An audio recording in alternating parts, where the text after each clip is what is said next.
अस्सलाम वालेकुम। मोहम्मद यासीन वज़ीर आपसे मुखातिब हूँ। आपने थंबनेल पर भी देखा होगा कि मैंने बड़ा-बड़ा लिखा है कि मौलाना फज़लुर रहमान साहब हर हुकूमत का हिस्सा होते हैं, इस दफ़ा वो हुकूमत का हिस्सा क्यों नहीं बने? इस पर मैं इससे पहले भी 2 व्लॉग बना चुका हूँ, लेकिन आज मजबूरन मुझे उसी ही एक टॉपिक पर ये तीसरा व्लॉग बनाना पड़ रहा है। टॉपिक एक है, गुफ्तगू एक है, लेकिन 3 दफ़ा आपके सामने मैं स्क्रीन पर आ रहा हूँ। उसकी वजह ये है कि आज असर के वक़्त चूँकि रमज़ान है, तो हम भी ढूँढते हैं बाज़ार में कि नस्वार की अच्छी दुकान कहाँ पर वाक़या है। तो मैं चला गया, एक बाबा था, उनके यहाँ बैठ गया। तो उनका सबसे पहला सवाल मुझसे ये था, चूँकि वो मुझे जानता भी था कि ये जमीयत उलमा इस्लाम से ताल्लुक़ रखते हैं और फिर हमने ये बैज लगाया है ना, कोई नहीं भी जानता तो दूर से पहचान लेता है कि ये जमीयत उलमा इस्लाम का बंदा है।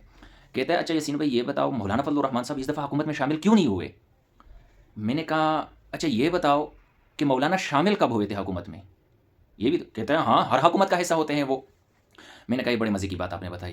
मैंने कहा, अंकल आपकी एज क्या है? मैंने कहा, दाढ़ी, सर के बाल सारा कुछ सफ़ेद। मैंने कहा, बाल तो आपके सफ़ेद है, तो मैं यही कहूँगा कि 70 साल आपकी उम्र है, जितनी पाकिस्तान की उम्र है आपकी भी इतनी है। कहते हैं, हाँ।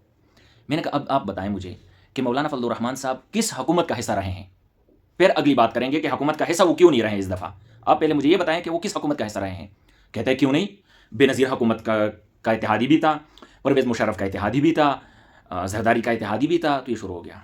मैंने कहा, चाचा बात इस तरह है कि अगर आप ये जो कुछ कह रहे हैं ये झूठ हो, ये गलत बयानी हो, ये सिर्फ प्रोपेगंडा हो, और अगर 70 साल के बावजूद भी आपको यहाँ तक का इल्म नहीं है कि मौलाना फजलुर रहमान साहब परवेज़ मुशर्रफ के इत्तेहादी थे या नहीं, बेनज़ीर भुट्टो शहीद के इत्तेहादी थे या नहीं, तो फिर मैंने कहा कि फिर तो अगर मुल्क का बेड़ा गर्क हुआ है तो फिर तो ठीक हुआ है। अगर आपको 70 साल उम्र के बावजूद भी इस छोटी सी बात का भी इल्म नहीं है। कहता है, तो क्या नहीं थे? मैंने कहा, रोज़ा है, रमज़ान है, असर का टाइम है, मैं हलफ ले सकता हूँ कि मौलाना साहब उनके हुकूमत का एक सेकंड हिस्सा भी नहीं थे। न बेनज़ीर भुट्टो शहीद के हुकूमत का एक सेकंड हिस्सा थे, न जनरल परवेज़ मुशर्रफ के साथ हुकूमत का एक सेकंड भी हिस्सा नहीं थे। आप तो पूरी हुकूमत का हिस्सेदार उसको बना रहे हैं, उनका इत्तेहादी बना रहे हैं।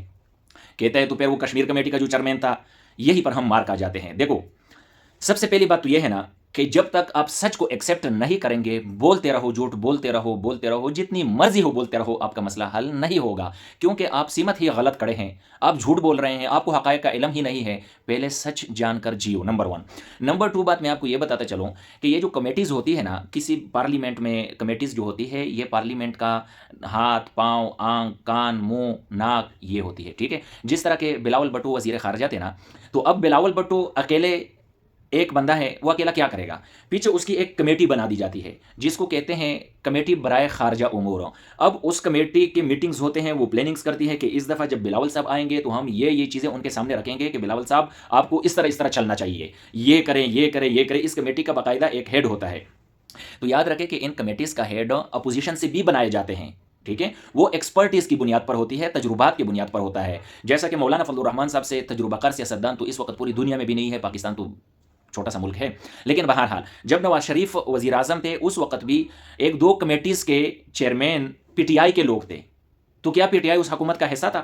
अब भी मैं आपको बता रहा हूँ, अभी कितनी तल्ख़ियाँ है। एस्टेब्लिशमेंट की हुकूमत है। देखो, ये कोई जमहूरी हुकूमत नहीं है, ये धांधली के ज़रिए आई हुई हुकूमत है, एस्टेब्लिशमेंट की हुकूमत है। पीटीआई सख्त मुखालिफ है, वो कह रही है कि हमारे साथ धांधली हुई है। जमीयत उलमा इस्लाम बबंग दौल कह रहा है कि हमारे साथ धांधली हुई है। तो अब ये हुकूमत का हिस्सा तो है नहीं। लेकिन अगर खुदा न खास्ता, जबकि इस दफ़ा मुझे लगता नहीं है कि बनेंगे, लेकिन पीटीआई के बहुत ज़्यादा मेंबरान हैं, हो सकता है किसी एक आध कमेटी का उनका बंदा चेयरमैन बन जाए, मेंबर बन जाए, तो इसका मतलब कतन ये नहीं है कि ये हुकूमत का इत्तेहादी है। भाई ये मुल्क भी तो हमारा है, कम से कम हम मुल्क के इत्तेहादी तो है ना। तो मुल्क की खातिर आपको उस कमेटी का चेयरमैन भी बनना पड़ता है, आपको अपनी तजुर्बात की बुनियाद पर उनको अच्छे अच्छे मशवरे भी देने पड़ते हैं। तो याद रखें, कमेटी का चेयरमैनशिप लेना, कमेटी का सरबराह होना, कमेटी का मेंबर होना, इस बात की दलील नहीं है कि आप उस हुकूमत का हिस्सा है। अगली बात जो मैं आपको बताने लगा हूँ वो बड़ी अहम है। हमेशा के लिए एतराज़ उठा दिया जाता है कि मौलाना फजलुर रहमान साहब हर हुकूमत का हिस्सा होता है, तो आखिरकार ये एतराज़ उठाया क्यों जाता है? इस पर आज मैं आपको ज़बरदस्त किस्म का तबसरा करके दूंगा। याद रखो कि मौलाना फजलुर रहमान साहब अपनी फितरत के एतबार से इंतहाई मुतदिल इंसान है, इंतहाई एतदाल पसंद है। उनकी फितरत में तलखी, बदतमीज़ी, गालम गलोच, दुश्मन को या मुखालिफ को नीचा दिखाना ये क़तअन नहीं है। कायद जमीयत मौलाना फजलुर रहमान साहब जब अपने जानी दुश्मन का नाम भी लेता है तो उनका नाम बिगाड़ता नहीं है, उनको आप कहकर मुखातिब करता है, उनको मुहतरम नाम कहकर मुहातिब करता है, भाई कहकर मुहातिब करता है, ठीक है। इसी तरह फिर सियासी मुखालिफिन तो भाइयों की तरह होते हैं, उसमें तो कोई दो राय नहीं है। तो मौलाना फजल रहमान साहब गालम गलोच नहीं करता पार्लियामेंट के फ्लोर पर, जल से जुलूसों में, सड़कों पर, बाहर दुनिया में वो गालम गलोच नहीं करता, वो किसी को डिग्रेड नहीं करता, किसी को नीचा नहीं दिखाता। वो एक सियासी स्टेटमेंट देता है, दलाइल के साथ देता है। कायद अपनी आर्गूमेंट्स के हवाले से, दलाइल के हवाले से बड़े मशहूर हैं कि उनके बड़े मजबूत दलाइल होते हैं।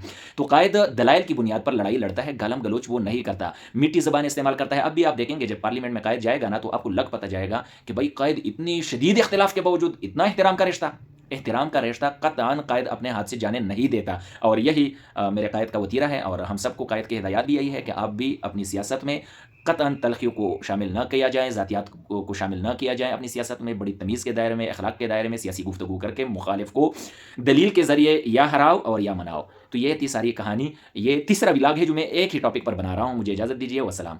और ये इंतहाई अहम मालूमात थी जो आपके साथ शेयर कर दी।